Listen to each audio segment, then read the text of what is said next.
नमस्कार। Red cross चुनाव मधुपुर शाखा अब धीरे धीरे रोचक होता जा रहा है, क्योंकि अभी तक सिर्फ प्रत्याशी ही और रेड क्रॉस के जो सक्रिय सदस्य व आजीवन सदस्य सिर्फ वो ही अपनी बात रख रहे थे। लेकिन इसकी सक्रियता अब ऐसे मालूम पड़ती है क्योंकि अब शहर के बुद्धिजीवी, समाजसेवी व विद्वज्जन, यूँ कहें अधिवक्तागण, शहर के शिक्षकगण, कॉलेज के प्रोफेसर लोग, ये सभी अब इसमें रुचि लेने लगे हैं। हमारे साथ अभी जुड़े हुए हैं मधुपुर बार एसोसिएशन के जुड़े हुए अधिवक्ता भावेश भूषण जी, और रेड क्रॉस के चुनाव को लेकर ये कई सारी तथ्यों को लेकर आज हमारे साथ हैं। भावेश जी, आपका स्वागत है हमारे चैनल में। सबसे पहले तो आपको बधाई कि आप इस रेड क्रॉस को लेकर के आप अपनी बातों को रखें। आज ग्रुप में भी कई सारी पोस्टें आपने डाली और एक चिट्ठी जो आपने डाला, क्या है इस चिट्ठी का, क्या कहना चाह रहे हैं? बहुत बहुत धन्यवाद आपका। और सबसे पहले आपके चैनल के माध्यम से आपके सभी श्रोताओं और दर्शकों को जोहार। ये चिट्ठी एक आवेदन है। ये आवेदन मैंने अनुमंडल पदाधिकारी मधुपुर के नाम से दिया था। जब रेड क्रॉस का चुनाव होना मेरे संज्ञान में आया तो हम जानने की कोशिश की, हम गए वहाँ पे। मैंने जानना चाहा कि क्या प्रक्रिया है, कैसे है, क्योंकि मैं भी चाहता था कि मैं भी मेंबर बनूं, मुझे भी वहाँ पे अधिकार मिले। और चूँकि मैं रेड क्रॉस के ब्लड डोनेशन जैसे कार्यक्रम में हमेशा सक्रिय रहा हूँ, तो मैं चाहता हूँ कि मैं भी वहाँ का सदस्य रहूँ। तो मैं गया, तो वहाँ पर जो मुझे पता चली बात, तो वो ये चली कि नहीं, अब सदस्यता अभियान तो क्लोज हो गया है। तो मुझे पता नहीं था कि कब सदस्यता अभियान प्रारंभ हुआ, कब क्लोज हुआ, कैसे। ये तो इसका कितने दिन पहले आप गए थे? मैं 10 फरवरी हाँ 10 फरवरी को गया था। तो मैंने एक आवेदन यहाँ के अनुमंडल पदाधिकारी महोदय के नाम से दिया, जो कि प्रतिलिपि मैंने उपायुक्त महोदय को भी फॉरवर्ड किया। उसमें मैंने निवेदन किया कि चुनाव की प्रक्रिया जो हो, तो चुनाव से पहले फ्री फॉर ऑल एक मेंबरशिप ड्राइव चले, जिसमें कि जो लोग, उसका व्यापक प्रचार प्रसार हो, 10-15 दिन का टाइम दिया जाए। और उसके बाद उसमें जो मेंबर्स बने, वो सारे मेंबर्स को वो अधिकार मिले, चाहे वो चुनाव लड़ने का हो या वोटिंग राइट का हो, जैसा कि इससे पहले देवघर में हुआ था। तो उस आवेदन को मैंने वहाँ पे दिया 10 तारीख को। 11 को शायद वहाँ पे बैठक हुई कुछ, उस बैठक में इस आवेदन पे चर्चा भी हुई। लेकिन उसके बाद फिर 20 तारीख को अधिसूचना जारी हो गई कि चुनाव होना है और जो मेंबर्स पुराने हैं उसी पे चुनाव होना है। तो मेरा कहना ये था कि अगर आप एक फ्रेश कमेटी बनाना चाहते हैं तो फिर और भी लोगों को जोड़ा जाए, नए लोगों को, फ्रेश लोगों को, यूथ को जोड़ा जाए, और उससे फिर कमेटी बने तो वो थोड़ा कारगर होगा। लेकिन ऐसा कुछ हुआ नहीं। पुराने मेंबर्स जितने हैं 400 समथिंग, उसी पे चुनाव होना है। तो आप ये जो आप मेंबरशिप खुद के लिए आप गए कि हमको मेंबर बनाया जाए, तो इसका आधार क्या था? आप आधार क्या मानते हैं कि आपको इस बीच में मेंबर बना दिया जाए? आधार ये तो देवघर जिला में जो चुनाव हुआ है अभी साल भर पहले, उसमें यही हुआ। वहाँ पे क्या हुआ कि पहले मेंबर्स जो पुराने थे और फ्रेश मेंबर्स बने, वो रेड क्रॉस का जो संगठन उसके द्वारा, तो उस पर शिकायत गई एसडीओ साहब के यहाँ। तो एसडीओ साहब ने, दिनेश लाल यादव जी एसडीओ थे उसमें देवघर, उन्होंने उस मेंबरशिप को कैंसिल किया और फिर से फ्रेश मेंबरशिप ड्राइव चलाया 15 डेज़ के लिए। और वो अनुमंडल पदाधिकारी के ऑफिस से ही कंट्रोल हुआ, और वहाँ पे जो लोग मेंबर्स बने उनका काउंसलिंग हुआ कि आखिर आप क्यों, क्योंकि जेन्युइनिटी बनी रहे और ये ना हो कि कोई बायसनेस हुआ, ये हुआ, इसलिए फ्रेश मेंबर को बुलाया गया।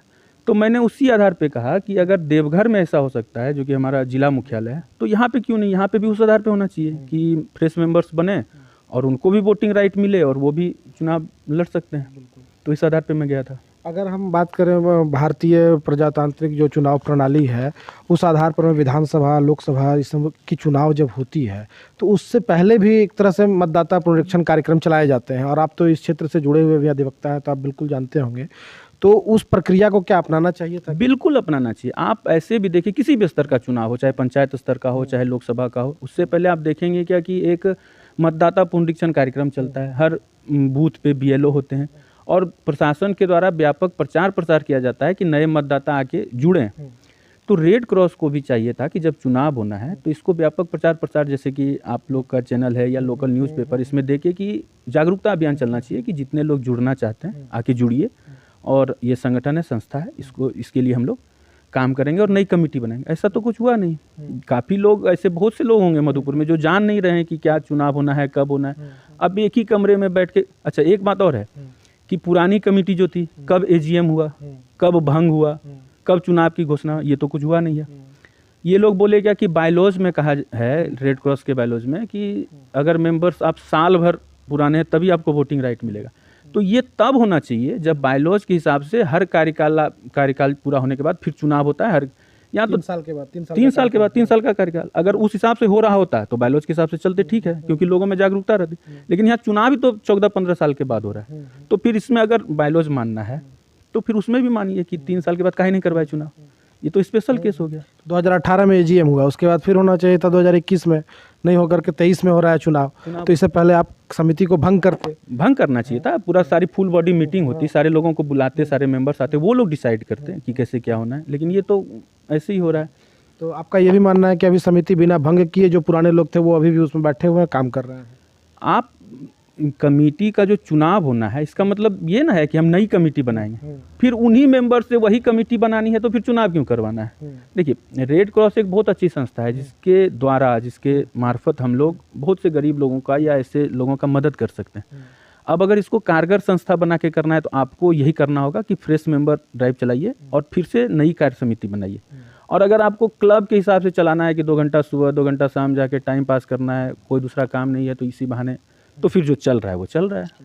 देवघर की आपने बेस आपको देवघर को माना आपने, और उसमें आपने बताया कि शायद एक व्यक्ति जो है नए मेंबरशिप लिए और उसके बाद फिर वहाँ कमेटी में वो चुने भी गए।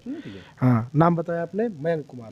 अभी देवघर में बहुत सारे ऐसे लोग थे जो कि नए मेंबर बने और वोटिंग राइट भी मिला उनको और वो चुनाव भी लड़े। उनमें से एक उदाहरण जो कि चुने भी गए, बहुत सारे चुनाव तो बहुत सारे लोग लड़े थे, लेकिन उदाहरण के तौर पे आप एक आदमी लीजिए जो कि उस कमेटी में है, वो जो बोर्ड है उसमें मयंक है, वो तो सदस्य बना और उसके बाद फिर चुना भी गया।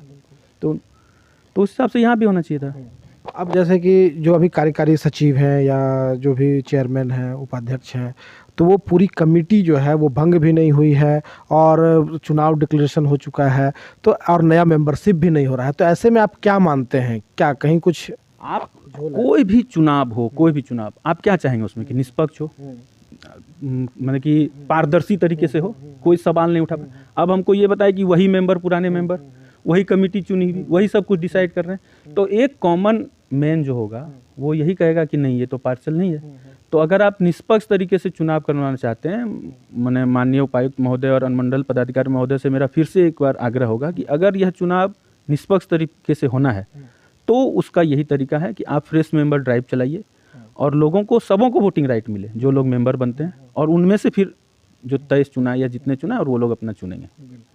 तो इसमें आपका क्या मानना है, आप क्या लगता है कि जो भी अभी लोग हैं वो सिर्फ अपने मेंबर को जोड़े हुए हैं अपने वोटिंग के लिए, क्या ये इस चीज़ को आप? ये मैं ऐसे तो मान लीजिए कि मैं उंगली नहीं उठा सकता, लेकिन एक कॉमन जो सेंस बनेगा वो यही बनेगा। मैं ये नहीं कह रहा हूँ कि ऐसा ही हुआ होगा, लेकिन किसी भी एक रीजनेबल प्रूडेंशियल मैन से आप पूछिएगा तो यही कहेगा कि वो तो आपस में ही। देवघर में इसी बात की शिकायत हुई थी, जो एसडीओ साहब ने उसको कैंसिल करके फिर से नया अनुमंडल कार्यालय से करवाया। इसलिए करवाया क्योंकि लोगों का यही कहना था कि वहाँ जो पुराने मेंबर है वो तो अपने ही मेंबर बना ले रहे हैं और अपने से पद ले लेंगे, और यही चीज़ मधुपुर में हो रहा है। तो लोगों का तो यही कहना रहेगा, लोग यही समझेंगे।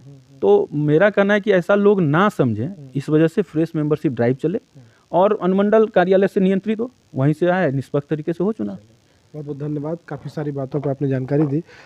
तो बिल्कुल ही जो जानकारियां हैं वो सटीक हैं और इस पर ध्यान देने की आवश्यकता है। कोई ये आरोप नहीं है, बल्कि इसमें भी अभी चुनाव होना है, 16 से नॉमिनेशन है, इससे पहले भी सुधार हो सकता है अगर इन बातों पर पहल किया जाए।